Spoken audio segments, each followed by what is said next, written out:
দূরদেশে বসবাসকারী বাংলাদেশিদের কথা বলছে ডিবিসি নিউজ। তাদের সুখ দুঃখ, হাসি কান্না, আশা নিরাশার কথা সবার সামনে তুলে আনতে আমাদের আয়োজন দূরদেশে সুখ দুঃখ। বিদেশে মাটিতে বাংলাদেশের মানুষগুলো মূলত যাচ্ছেন কাজের সন্ধানে, আর সেজন্য শেষ সম্বলটুকু পর্যন্ত ব্যয় করেন অনেকে। সেখানে অক্লান্ত পরিশ্রমের অর্থে পরিবারের মুখে ফোটান হাসি, আর তাদের পাঠানো রেমিটেন্সে দেশের অর্থনীতি হয় সমৃদ্ধ। অবশ্য দালালদের খপ্পরে পড়ে কেউ কেউ হন নিঃস্ব পর্যন্ত। অন্যদিকে অনেক বাংলাদেশি নিজ গুণে দেশের নাম করছেন উজ্জ্বল। আমরা সেই সব মানুষের সবার কথাই বলবো এই আয়োজনে। আর আপনাদের সবাইকে আমন্ত্রণ জানাচ্ছি আমি মজুমদার জুয়েল। আর কদিন পরই আল্লাহর সন্তুষ্টি লাভের জন্য লাব্বাইক আল্লাহুম্মা লাব্বাইক ধ্বনিতে মুখরিত হবে সৌদি আরবের মক্কা নগরী। বিশ্বের নানা প্রান্তের মুসলমানরা হাজির হচ্ছেন মক্কা। এরই মধ্যে বাংলাদেশি হাজিদের বড় অংশ পৌঁছেছেন পবিত্র নগরীতে। আজ আমাদের সঙ্গে অতিথি হিসেবে যুক্ত হয়েছেন সৌদি আরব থেকে জেদ্দা কনসুলেটের হজ কাউন্সিলর জহিরুল ইসলাম এবং হাবের সিনিয়র ভাইস প্রেসিডেন্ট মাওলানা ইয়াকুব শরাফতি। জহিরুল ইসলাম এবং মাওলানা ইয়াকুব শরাফতি, আপনাদের দুজনকে স্বাগত জানাই। কৃতজ্ঞতা, আপনাদের শুরুতেই আপনারা আমাদের সময় দিয়েছেন। ইয়াকুব শরাফতি, আপনার কাছ থেকে শুনতে চাই, মানে হাবের পক্ষ থেকে তো আসলে পুরো জিনিসটা সমন্বয় করা হয়, কিন্তু এবার ভিসা নিয়ে এক ধরনের সংকট ছিল, সেটি মোটামুটি কেটে গেছে। এখন আবার টিকেটের জন্য তাড়া দেয়া হচ্ছে। মানে একদম এই আমরা ধরেন হজ পালন করবে বাংলাদেশের মানুষ, ধর্মপ্রাণ মুসলমানরা, তারা বছর জুড়ে আপনারা প্রস্তুতি নেন, বিভিন্ন সময়ের প্রস্তুতি, শেষ মুহূর্তে এসে ধাক্কাধাক্কিটা হয় কেন? যে কারো ভিসা হচ্ছে না, কেউ আবেদন করতে দেরি করেছে, কারো টিকিট হতে দেরি করছে। ধন্যবাদ আপনাকে। বাংলাদেশের হজ ব্যবস্থার আপনাদের অবদান এবং আপনার ছোটখাটো ছুটিগুলো ধরার কারণে আমরা সরকার সকলে এই বিচ্ছুতিগুলো না হতে পারে সুশৃঙ্খল হজ ব্যবস্থার জন্য আপনারা নিয়ে আসেন। জনগণ সকলেই সচেতনের মাধ্যমে হজ ব্যবস্থা আজকে সুন্দরভাবে সুশৃঙ্খলভাবে চালিত হচ্ছে। প্রধান আমরা সকলে একাকার হয়ে কাজগুলো আমরা করতে পারছি এবং মক্কার হজ মিশন সহ কাউন্সিলর সহকার সকলে সরকার মিলে আমরা কাজ করতে পারছি। আসলে একটা পদ্ধতি হলো যে অনলাইন ভিসা করা হয়। মক্কা শরীফ মধ্যে শরীফ হোটেল ভাড়া করার পূর্বে টিকিটিং এয়ারলাইন্স কর্তৃক এই টিকিটগুলো এজেন্সিগুলোকে দেওয়া হচ্ছে, সেই অনুযায়ী ভাড়া করতে পারছে। আপনারা জানেন এখন আমাদের কোনো সংকট নেই। আগের মাসের 12 জুন পর্যন্ত সৌদি আরব আগে ইতিমধ্যে অনেকে চলে আসছে প্রত্যেকে অনেক বিষয়গুলো, অনেক খরচার লাস্ট লাইতে আগের কারণে বিষয়গুলো অল্প কিছু বিষয় এখনো ইস্যু বাড়তে যাচ্ছে এবং ম্যাক্সিমাম বিষয়ে 100% কাছাকাছি বিষয় ইস্যু হয়ে গেছে। আশা করি বিষয় ইস্যু নিয়ে কোনো জটিলতা নেই।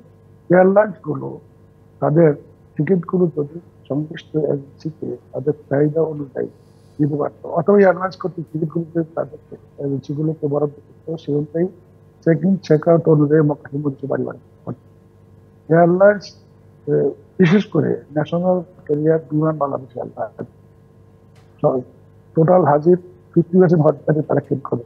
কিন্তু আমাদের কাছে এজেন্সি মালিকগণ এখনো আমাদের কাছে তাদের অভিযোগ হলো এয়ারলাইন্সগুলোর সঙ্গে অর্ডার নিয়ে তারা বিমানের যোগাযোগ করার বারবার যোগাযোগ করা সত্ত্বেও তারা আজকে আছেন কালকে সারা রাত বসে থেকে তারা চলে আসে না।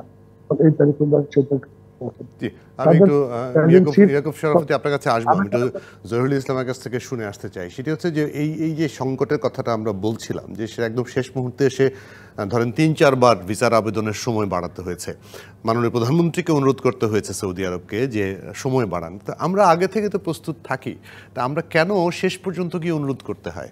যারা মানে যাবেন হজ করতে তাদেরও তো একটা হ্যাসেল তৈরি হয়। সেটা নিয়ে কোনো আরও বেশি স্মুথ করার কোনো সুযোগ আছে কিনা? জহিরুল ইসলাম। জি, ধন্যবাদ আপনাকে। আপনারা জানেন যে এবছর বাংলাদেশ থেকে 85,257 জন হজযাত্রী সৌদি আরবে আসবেন। এর মধ্যে সরকারি ব্যবস্থায় 4,562 এবং বেসরকারি বিভিন্ন হজ এজেন্সির মাধ্যমে 80,695 জন হজযাত্রী হজ পালনের সুযোগ পাবেন। এবং গত বছর হজের পরে সৌদি সরকারের রাজকীয় সৌদি সরকারের হজ ওমরা মন্ত্রণালয় একটা টাইম ফ্রেম দিয়েছেন যে কবে নাগাদ কোন কাজ করতে হবে। সেই হিসাবে আমাদের গত ডিসেম্বরের মধ্যে হজযাত্রীর সংখ্যা চূড়ান্ত করার কথা ছিল বাংলাদেশে। আমরা অনেক আগেই প্যাকেজ ঘোষণা করেছিলাম। বিগত বছরগুলোতে এটা একবারে শেষ পর্যন্ত চলতো, হয়তো হাজী সাহেবরা সেই আশা পোষণ করেই অনেকে হয়তো রেজিস্ট্রেশন করতে দেরি করেছেন, কিন্তু ভবিষ্যতে এটা দেরি করার কোনো সুযোগ নাই। একটা অন্ততপক্ষে হজ ফ্লাইট শুরু 6 মাস আগে আমাদের এই হাজির সংখ্যা চূড়ান্তকরণ করতে হবে। হাজির সংখ্যা চূড়ান্ত না হলে কোনো এয়ারলাইন্সের পক্ষে ফ্লাইট শিডিউল নির্ধারণ করা কঠিন যে তিনি কতজন হজযাত্রী পরিবহন করবেন সেই সংখ্যা। একইভাবে আমাদের এই এন্ডেও প্রস্তুতি নেওয়া কিন্তু কঠিন হয়ে যায়। সেই জন্য আমার অনুরোধ থাকবে ভবিষ্যতে যারা হজ পালনের জন্য সৌদি আরবে আসতে চাচ্ছেন তারা অবশ্যই নির্ধারিত সময়ের মধ্যে রেজিস্ট্রেশন কার্যক্রম শেষ করবেন। তা না হলে বারবার আমাদের টাইম বৃদ্ধি করে শেষ মুহূর্তে প্রস্তুতি নেওয়া অনেক সময় সমস্যা তৈরি হয়। একদম একদম পরিষ্কার। আপনারা থাকবেন দুজনে, আর একটু বিরতি নিয়ে এসে আপনাদের সঙ্গে আবারও যুক্ত হচ্ছি। দর্শক, দূরদেশে সুখ দুঃখ থেকে নিচ্ছে একটা ছোট্ট বিরতি, সঙ্গে থাকবেন। দূরদেশে সুখ দুঃখ আয়োজনে আমন্ত্রণ আরেকবার, সঙ্গে আছি আমি মজুমদার জুয়েল। আজ আমাদের সঙ্গে অতিথি হিসেবে যুক্ত আছেন সৌদি আরব থেকে জেদ্দা কনসুলেটের হজ কাউন্সিলর জহিরুল ইসলাম এবং হাবের সিনিয়র ভাইস প্রেসিডেন্ট মাওলানা ইয়াকুব শরাফতি। জহিরুল ইসলাম, একটা জায়গায় মানে বারবারই বিভিন্ন সময় অভিযোগ পাওয়া যায়, গতবারও পাওয়া গেছে, এবার পাওয়া যাবে কিনা এখনো পর্যন্ত জানা যাচ্ছে না, যে যেই এজেন্সিগুলো তারা বলেন যে খুব কাছাকাছি জায়গায় তাদেরকে বাসা ভাড়া করা হয়েছে বা হোটেল ভাড়া করা হয়েছে, কিন্তু ওখানে যাওয়ার পর দেখা যায় যে এক এক জায়গায় এক এক অবস্থা পড়েছে, হোটেল পড়েছে অনেক দূরে, লাগেজ হারানো যাচ্ছে, পাওয়া যাচ্ছে না। গতবার তো আমাদের সহকর্মীরও লাগেজ পাওয়া যায়নি।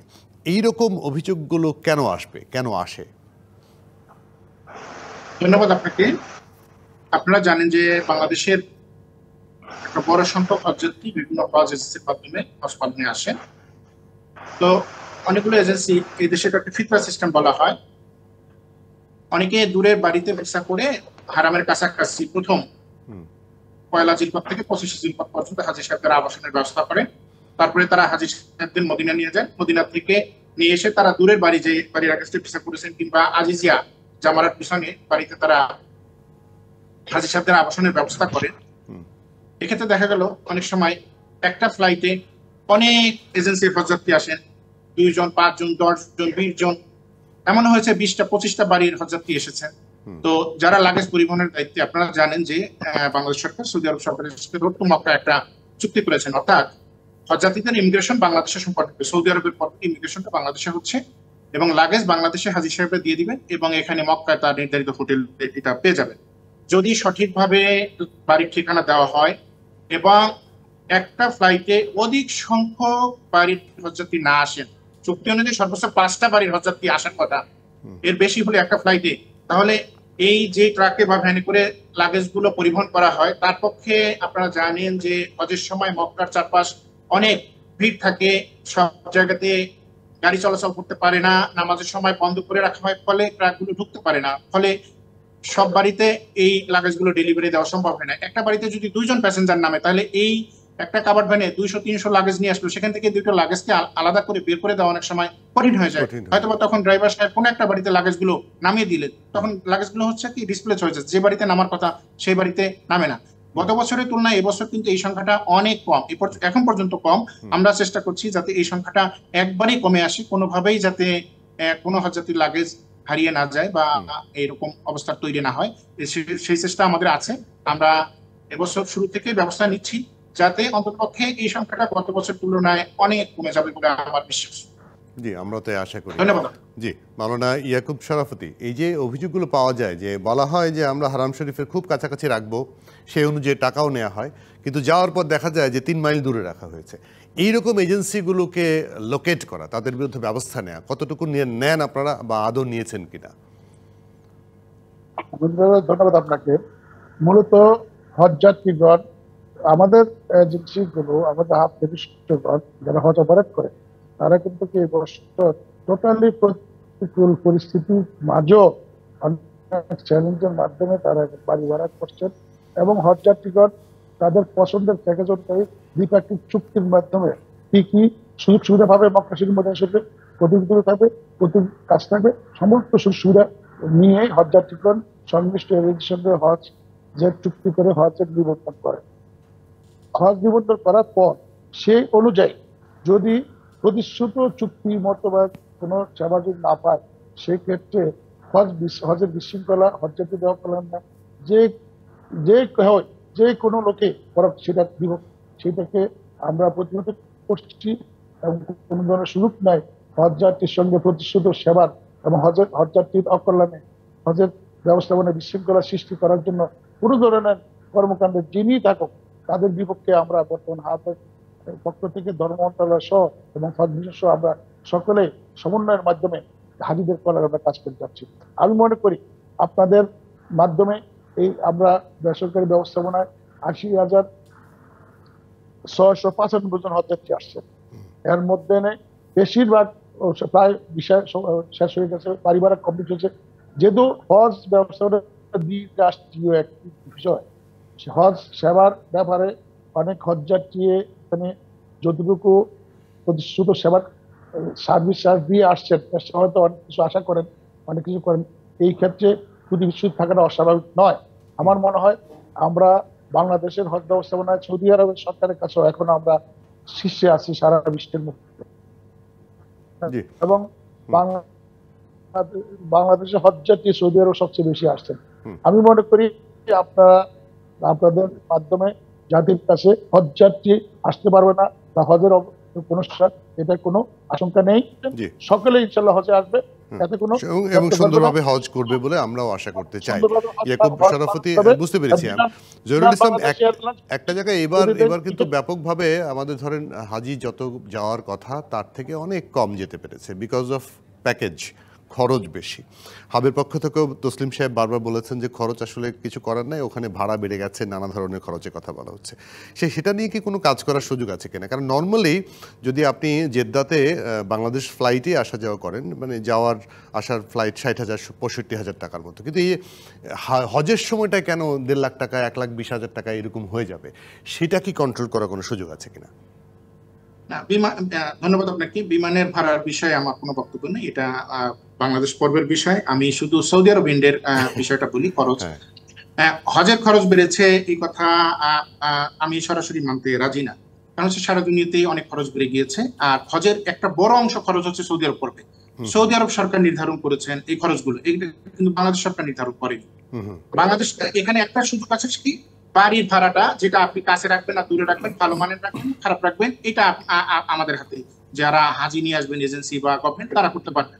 পৃথিবীর অন্যান্য দেশের হাজি সাহেবরা হারাম শরীফ থেকে অনেক দূরে আজিজিয়া নামক স্থানে অবস্থান করেন, যেখানে বাড়ি ভাড়া হচ্ছে পার হাজি ২,০০০ থেকে ২,৫০০ রিয়াল। কিন্তু আমাদের বাংলাদেশের হাজিরা ৫ ওয়াক্ত হারামে নামাজ পড়তে চান বিধায় তারা সবসময় হারামের আশেপাশে এলাকায় থাকতে পছন্দ করেন, যেখানে বাড়ি ভাড়া হচ্ছে ৪,০০০-এর উপরে, মিনিমাম বাড়ি ভাড়া হচ্ছে ৪,০০০। তাহলে এখানে কিন্তু একটা বড় আমাদের আর্থিক বিষয়, খরচ বেড়ে যাচ্ছে, ডাবল হয়ে যাচ্ছে। রাইট। আর বাকি কতগুলো খরচ আছে এটা সব দেশের জন্য ফিক্সড। আর একটা বিষয় আছে খরচ, সেটা হলো মিনা আরাফায় আমি কোন ধরনের প্যাকেজ নিব। এখানে একজন হজযাত্রীর জন্য ১৩,০০০ রিয়ালের প্যাকেজ আছে, আর সর্বনিম্ন আছে ২৫৫০ রিয়াল, মানে ২,৫৫০ রিয়াল। এখন আপনি কোন প্যাকেজ নিবেন তার উপরে কিন্তু আপনার খরচটা নির্ভর করছে। তো আমাদের 90% হজযাত্রীরা কিন্তু 95% হজযাত্রী মিনাতে ডি প্যাকেজ নিয়েছে, অর্থাৎ ২,৫৫০ রিয়াল মিনিমাম খরচ সেটা নিয়েছে। মিনাতে কিন্তু এর চেয়ে অনেক ভালো প্যাকেজ আছে, যেমন কিছু কিছু দেশের হজযাত্রীরা ১,০০,০০০ রিয়ালের প্যাকেজ নিচ্ছে মিনাতে। ১,০০,০০০ রিয়াল মিনাতে শুধুমাত্র তাবু ভাড়া। এটা ডিপেন্ড করছে খরচটা আপনি কোন ধরনের সেবা নেবেন, সেবার উপরে নির্ভর করে আপনার কিন্তু এই মূল্যটা নির্ধারণ করছে। বাংলাদেশ গভর্নমেন্ট কিন্তু সর্বনিম্ন যেটা না হলেই নয় সেটাকে কিন্তু নির্ধারণ করে দিচ্ছে। এক্ষেত্রে সৌদি আরবেও কিন্তু জিনিসপত্রের দাম বিগত বছরগুলোর তুলনায় অনেক বেড়েছে, ফলে কিন্তু এই খরচটা অটোমেটিক্যালি বেড়ে গিয়েছে। এখানে আমার মনে হয় না যে খুব বেশি খরচ বেড়েছে এটা বলার সুযোগ আছে। ধন্যবাদ। জি, তারপর মানে যা বেড়েছে তাতে অনেকের পক্ষে সামর্থ্য সম্ভব না বলে ম্যাক্সিমাম মানুষ এখন, আপনি জানেন যে বাংলাদেশ থেকে অন্য সময়ে হজে যাচ্ছেন, মানে হজ করার চেষ্টা করছেন, ঠিক সময়টার মতো হজটা করতে পারছেন না, যে কারণে তারা অনেকেরই মন খারাপ তো আছে। তারপর অনেক ধরনের সমস্যা আছে, সমস্যা অনেকখানি কমে গেছে আপনাদের সবারই সহযোগিতায়, আরও যেন কমে যায়, শূন্যের কোটায় নেমে যায়, আমরা সেই আশা করতে চাই। কারণ যে মানুষগুলো যান সব ম্যাক্সিমামই হচ্ছে বয়স্ক, তারা যেন সুন্দরভাবে এই এই জীবনের একটা আগ্রহ, একটা শেষ ইচ্ছা পালন করে আসতে পারেন, হজ করে আসতে পারেন। সেজন্য সবাই আপনারা চেষ্টা করবেন, যতটাই কষ্ট হোক। অবশ্যই জহিরুল ইসলাম, আপনাকে অনেক ধন্যবাদ সময় দেওয়ার জন্য। মাওলানা ইয়াকুব শরাফতি, আপনাকেও অনেক ধন্যবাদ আজকে আমাদেরকে সময় দেওয়ার জন্য। কৃতজ্ঞতা দুজনকেই। প্রবাসী বন্ধুরা, আপনাদের সুখ দুঃখের কথা আমরা জানাবো, তবে সব কথা যে আমরা জানি তা কিন্তু নয়। এমন অনেক কথা, ঘটনা, সাফল্য আছে আপনাদের, যা আমাদের জানতে হবে। আর আমরা জানলে জানবে জাতি, জানবে বিশ্ব। তাই আপনারা কি জানাতে চান, কি বলতে চান, আমাদেরকে জানান। কোনো কথা থাকলে ভিডিও বার্তাও পাঠাতে পারেন আমাদের ঠিকানায়। আমাদের সঙ্গে যোগাযোগের ঠিকানা ক্যাপিটাল লেটারে durddesh.dbc@gmail.com এই ঠিকানায়। ভালো থাকবেন, খুব ভালো। আবারও দেখা হবে আগামী বৃহস্পতিবার। ডিবিসির সঙ্গে থাকবেন।